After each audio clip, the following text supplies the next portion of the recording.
All right, everybody. How y'all doing? Old Big Jim coming at y'all from the bog. Yep, that's right. It's a Milo and Max production. Located here in beautiful, beautiful South Mississippi. Just 28 miles from the Gulf of America. Hallelujah. But it's hot, okay? It's 94 outside. It's hotter than the welcome mat at Hades, okay? Trust me. I've been out there in it.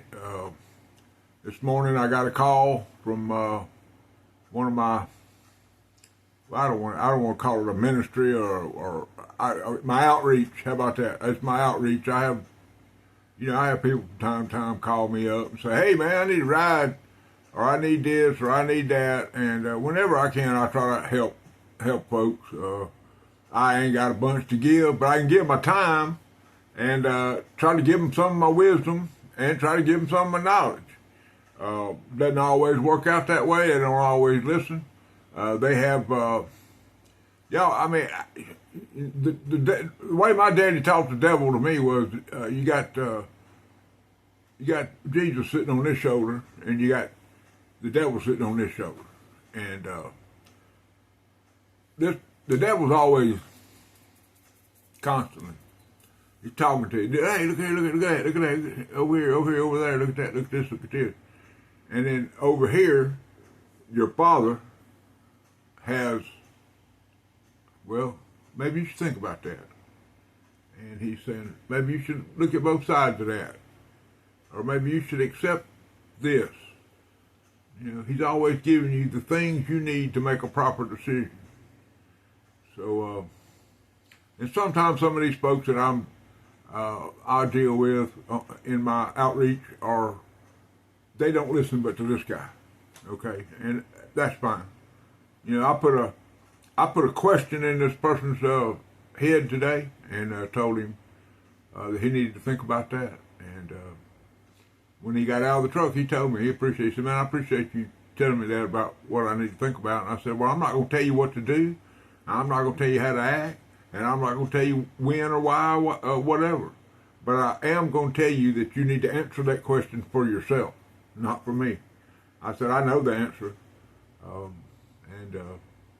So I have been fulfilled in that aspect. Now, today is Tuber Tuesday. A wonderful, just to me, one of the best hashtags out there. One of them. I mean, there's a lot of them, but a good one. And it's brought to us by Tom at Knife Delights. Wonderful gentleman. Wonderful gentleman. He has a history channel. I'm not sure the name of it, but I've been there because he's done several things or mentioned several things in his knife tuber videos that have driven me to go over there and check him out. So if y'all do go to his channel, make sure you look in his description. He's probably got a listing or a URL there to where you can go to his history channel, and he covers lots of stuff in there. Everything from geography and history and all kinds of stuff. Well, he does that on his knife channel. I mean, because when I tell you this, you'll know why. And it's a hashtag I use frequently, and it is hashtag Buck Knives Matter. Okay, and that one's very close to my heart because buck knives do matter. And using that as a transfer this morning, a great man. I'm sitting here. I didn't even know I was going to bring him up or even say his name. But if y'all will pause for a second and just give me, there it is. I knew it wouldn't be too far in the stack because this dude's pretty much he's pretty much in my folder 24/7, and that's Brother Dwayne Lefty Creek, whatever you want to call him. It don't matter what you call him, as long as you call him when the beans are ready. Okay. He dropped a video this morning. One of the first things Matter of fact, my brother from the other mother actually dropped a post about it in one of our little groups that we're in, and I clicked right on it and went right over there to it, and unbelievable, unbelievable. And since it's about buck knives, just to give you the 411, and their guarantee is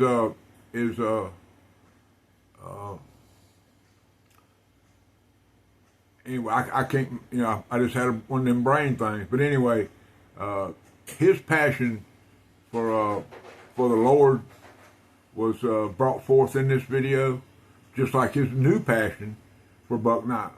And he was like me, man. I going through high school and growing up in my life where I used to work in a paper mill. Everybody there had a buck knife on their hip. I mean, the Buck 110 has been a classic, icon, a staple of the knife world since it first came out, I believe in 1970, 68, I believe. And I'll be corrected on that because I can promise you that Brother Harold watches my videos. He comments pretty regular, but if that ain't right, he'll punch it up and make sure that I know the first year that buck knives were produced. But pretty sure that's it, 68. But I could be wrong. It could be earlier, and it might be well, I know it's not in the early 70s because I have some early 70s. I may be way off base on that. But you know what? It's all good because it gives me an opportunity to learn. And while I'm talking about it, my other brother from a different mother, Brother Todd up there at Pocket EDC, he dropped a little video about but variants. How you can take a buck knife and you can come up with a variant about how, all of us remember the red wood, the Coca-Cola wood, I don't know what wood they call it. They got all kind of names for the wood that they use, but he can show you, in his video, he goes through and walks you through how you can push it down to a variant to where you can have like a version 5 of 1986 110 with a certain type of wood or the way it's, let's say the bolsters may be machined at a little different angle or something. He's got all that in his video. So y'all get over there to old Todd. He's one of them Canadians, one of them fine fella, just a fine fella. I got him a little something going up there. This month there will be no new knives, guys. I'm not buying anything new. Well, anyway, I can say that. You know that's not gonna happen. I got a trade day. I got a play day tomorrow with Brother Rex, so I'm gonna pick something up. I just won't have to come out with no cash. Hopefully, I can trade him some something and get maybe get something to talk to y'all about. He's always got something going on up there. We're gonna chop it up pretty hard tomorrow. We got some. You put a couple of old men together and get them talking about pocket eye. Ain't no telling what they're gonna come up with. You know what I mean? Anyway, okay. Here's what we got. Tuesday. The first knife we're gonna talk about is something I got off of Whatnot. Now it was one of them 3 a.m. Couldn't sleep, got up, did what the old men do at night, and I picked up this fella right here. Okay, I think I paid $8 for this, but don't make me lie to you. It's been a minute. I've had this. I've shared it with my, but for the money I paid for it, this pancake sheath is worth that. Okay, the knife is unique. I don't know anything about it. Let me tell you that. The pattern, I know what it's called. It's or what the guy calls it. He called it a guppy. And you'll see what it's talking about. But see, it's got some little tooling on one side. The other side, plain. The side that goes out is plain, but it wears well. It carries well. It fits good in the hand. But I have questions about it. But I think I answered my own question this morning when I gave it a little rub. Y'all know how I am. But anyway, you put that on your sheath. It leans towards you. It leans towards the front, and got it backwards. It leans toward the front, and then you just pull it out, and there's the knife. Now, when I got this knife, it was dull. I mean, you couldn't cut butter with it. Well, I guess you could have smashed some butter with it. But I took it in and got it on the old. Well, let me get y'all a good look at it first. It has the front part is a synthetic, and see the lanyard hole's right in the middle right there, and then the black part is some kind of stone. Now, I don't know what you call that, malachite, stalactite, murphamite. I don't know what you call it, but it's pretty. Takes a good polish, and but this morning when I was sharpening it, I kept telling myself, that thing, it just don't fit in the hand right. And then I realized that if you put a piece of leather through that and make a loop or loop it to where it's big enough to go around your wrist, you could drop it and you wouldn't lose it. Okay, but I got it pretty sharp. I haven't done a lot of work to it, but it looks like an old file. But I'm fairly certain that whichever country this came from, they put that pattern on there to make it look like a file, because there ain't that many rasps in the world. I mean, for them to be making hundreds and hundreds of these out of every day. But anyway, got it pretty sharp. We ain't gonna do no cut test, but I can tell you what, I've cut some boxes with it, and I've done this and I've done that with it. But it's a unique knife, and y'all see the choil I put in there? There was no choil on it, so I put a pretty good sharpening choil on there, and I've carried it a couple times, guys, and it's done everything I wanted it to do. It's different, and it's real Damascus, because when if you I don't know if that's going to show up now, but if you look in where I sharpened it, it ain't going to show up. You can see the pattern. It's got a pretty good bevel on it. I did it at 17 degrees, which would be a total of 34. But it ain't very pokey, but it'll certainly open packages and do what you got to do. And I think when I get that lanyard on there, it will have a purpose. So I don't know, guys. I've got 3 or 4 of these Pakistani, Indian. The people that I buy these from are from India. Okay. Whether they're made in India or the steel may be made in Pakistan, and then the steel is sent to India, and the knives are made there. I just don't know. It don't matter. As a knife collector, this is not even a bump in the road. All right. Well, that takes care of the guppy. We'll see. I don't know. Ain't no telling what might happen that knife. It's unique and it's unusual, and I like unique and I like unusual. Y'all know how to catch a unique rabbit? That's right. You got to sneak up on him. I know, dead joke, bad joke. Okay, it's okay. Bad Jim. Okay, the next knife, and I got to have a little discussion with y'all about this now. And I'm going to share a little bit with y'all about who I am and why I am and things like that. Some of y'all may know, and some of y'all may not know. But I'm going to share. I was adopted almost 70 years ago. Okay? And an adopted person, whether they want to admit it or not, has always has issues with being accepted. Okay? Now that I'm almost 70 years old, and in the knife community, I feel as though I've been accepted in more ways than one. People reaching out to me for advice, people reaching out to me for knowledge, people, and those are my gifts. I love that. I love being able to share with y'all.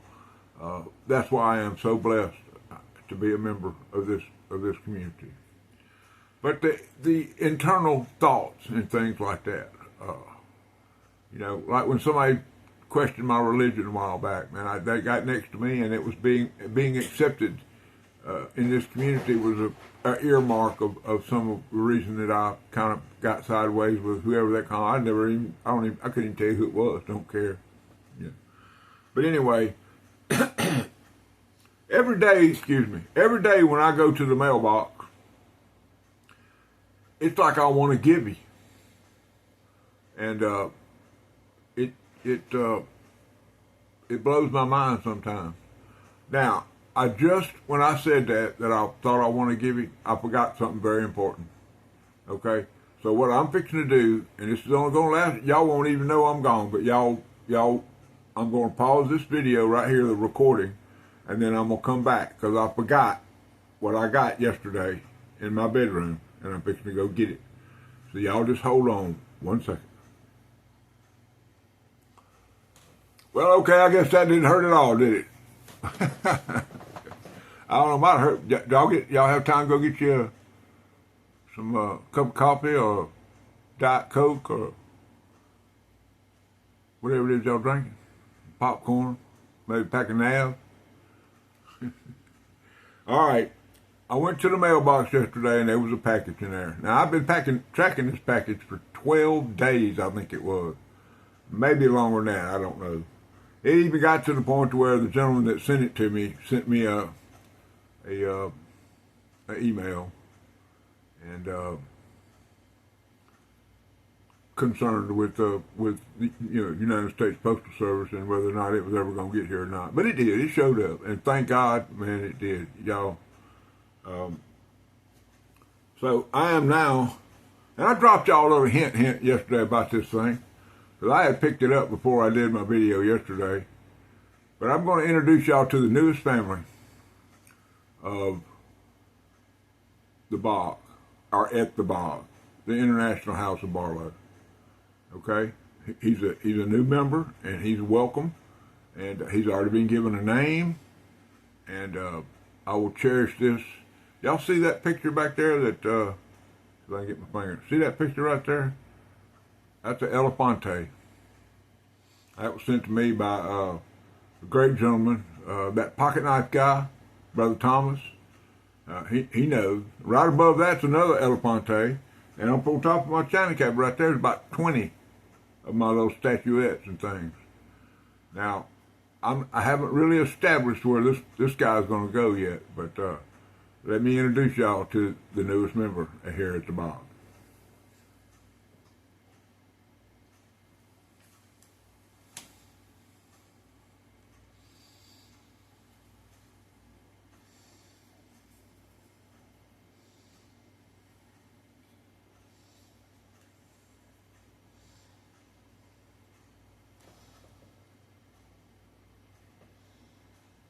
He's a candle holder, okay? And his name is Jabba the Hutt. Does anybody know where Jabba the Hutt, where that name comes from? I know one person out there does right now, and he's probably got a grin on his face like unbelievable. Y'all know him. Y'all know him. Jedi Jim, Brother Jim, the young Jedi. I have called him that since day one, okay? Because the first comment he ever left in my video, he talked about his age being maybe an issue. And Brother Jim, young Jedi, your age, those are issues that we deal with that make our character, okay? Now, if you look at this sticker, it says on there very clearly, growing up is mandatory, but growing old is optional. Okay? So he more or less answered his own question with his own issues with his sticker.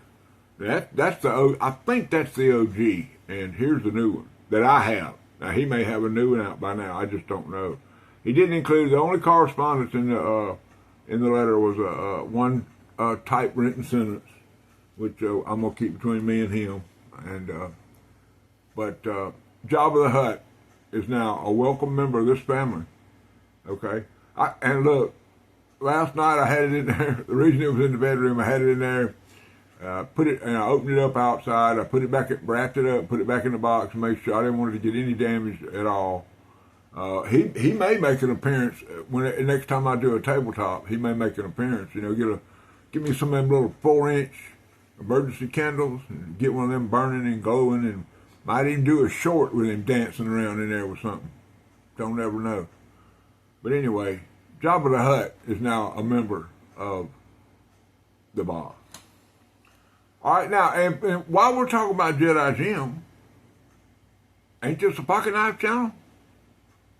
That's right.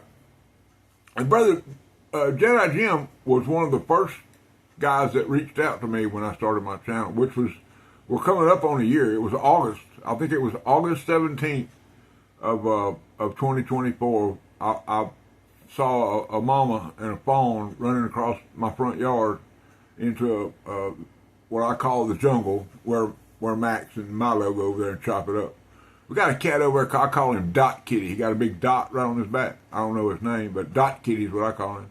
They go over and chop it up, do all the little kitty cat dances. I don't know what they do over there, but the boys love it over there in the jungle.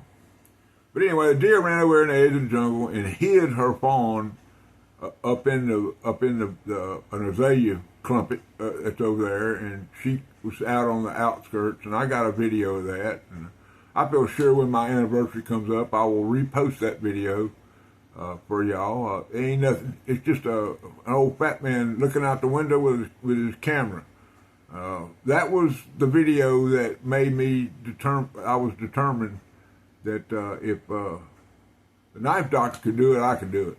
Okay, not, of course, I can't do it on a grand stage like he does, but I have my moments. So, but anyway, in the first package, I think him and Brother Dwayne Clark were the first two knife tubers that really reached out to me and welcomed me into the deal.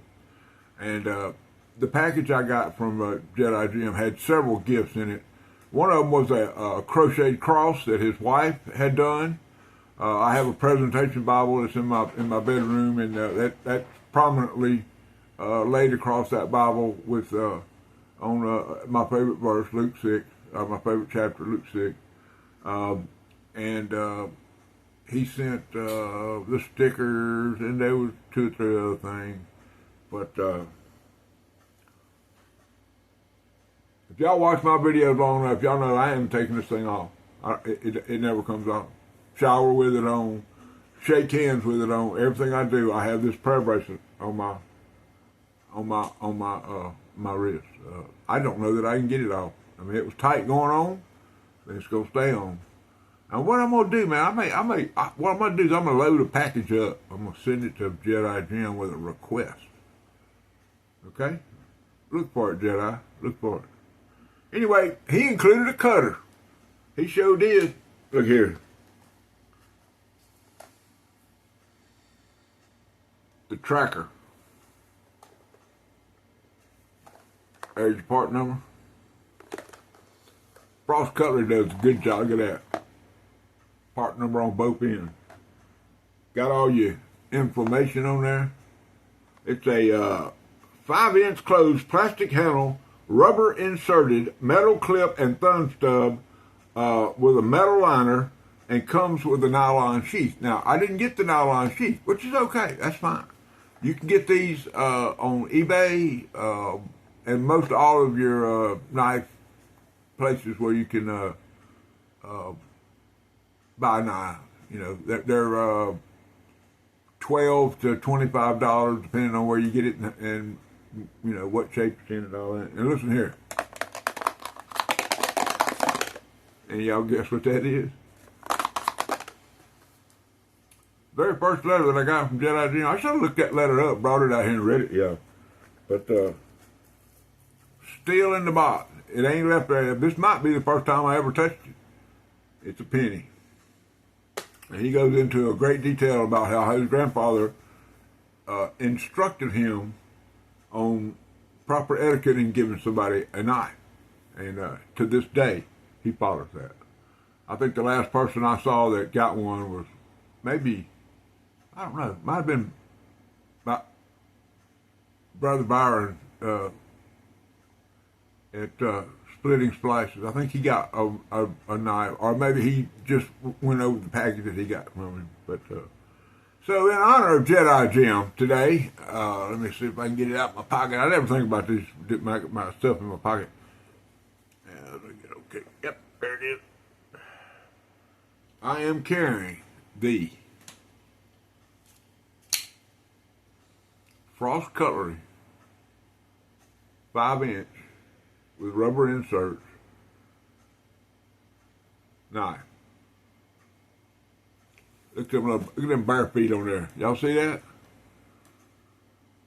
That's cooler than the other side of the pillow right there. I don't care who you are. Look at that. And right up here it says Frost Cutlery, very plainly. And on this side it says Chanika. And just because I love y'all, and just because y'all think everything's cool in life, and Frost Cutlery ain't worth a dang, watch this.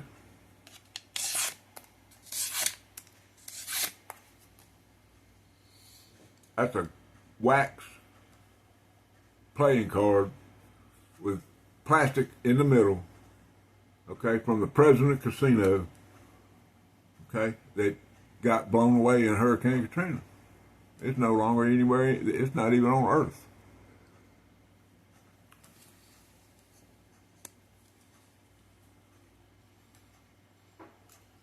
Well, you know I'm gonna blow that, but let's.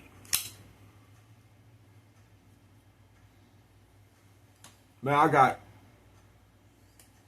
$100 Kershaws, and I put this in my pocket this morning, and I was just as happy with this as I was with a $100 Kershaw. All right, what else? I guess that's it. Y'all remember that the auction goes off in 3 days. The auction goes off in 3 days for Miss Yvonne. That's Cornbread Brother Mike's wife. Outstanding fellow. He's been dropping a few videos, which is good. You know, that keeps your mind off your problems and your stresses and all things such as that. And it's good. I'm glad. That auction, I've been in. I had a little request from Brother Dwayne today, and I took care of that for him. And y'all look at that picture. If that ain't Dwayne Cross walking with his bug out bag and his staff with a cross on it right there, I don't know what it is. But he did a video last night. I think it was like 48 minutes long, man. I sat there with my mouth the whole time. Okay? And let me tell y'all something. Once on a video, I heard him do his testimonial. Twice, his testimonial was once it was in person, and then lastly, I heard it last night. Amazing, just amazing. You know, I am so blessed that I'm surrounded by these brothers of God and the people that man, it's thundering outside like crazy. I'm talking about. I got a ramp that comes into my garage over a berm that I have set up, and that ramp is out there fluttering. So it's going to get down like it's supposed to. That's what happens, man. That heat comes up, and then at the end of the day, the moisture comes off the Gulf, start blowing in, and son, these thunderstorms are just rip roaring and toting and stoating. All right, 29 minutes and 8 seconds. Y'all know I love y'all. Y'all, the auction is going to be this Friday night. Get over there, participate. See what's going on. If you just go there for support, just get in there and tell everybody how much you love cornbread. All right, don't matter. Okay, I bet you there's gonna be 800 people in that sale. Y'all watch. Well, I might be, but I've seen people like Blade City and some of them real big people on YouTube. I mean on Facebook, whatnot. I've seen them blow it up, man. You know, have 600, 700, 800 people in there before, so it can happen. Trust me, it can happen. So if you just go there and you're a number up there that says, participate, just participate. That's all I can say. But y'all know I love y'all. We're on the stretch for 1,000. Call your mama, call your sister, call your brother, call your aunt, your uncle. Call the people you hate. Send it to somebody you hate. Find the person you hate the most and send them a link to my channel and tell them, don't watch this guy. Okay? Man, look, I love y'all. Y'all know I love y'all. And my brother from down in Florida, Floridia, Brother Thomas, is going to help me when I tell y'all rule number 9.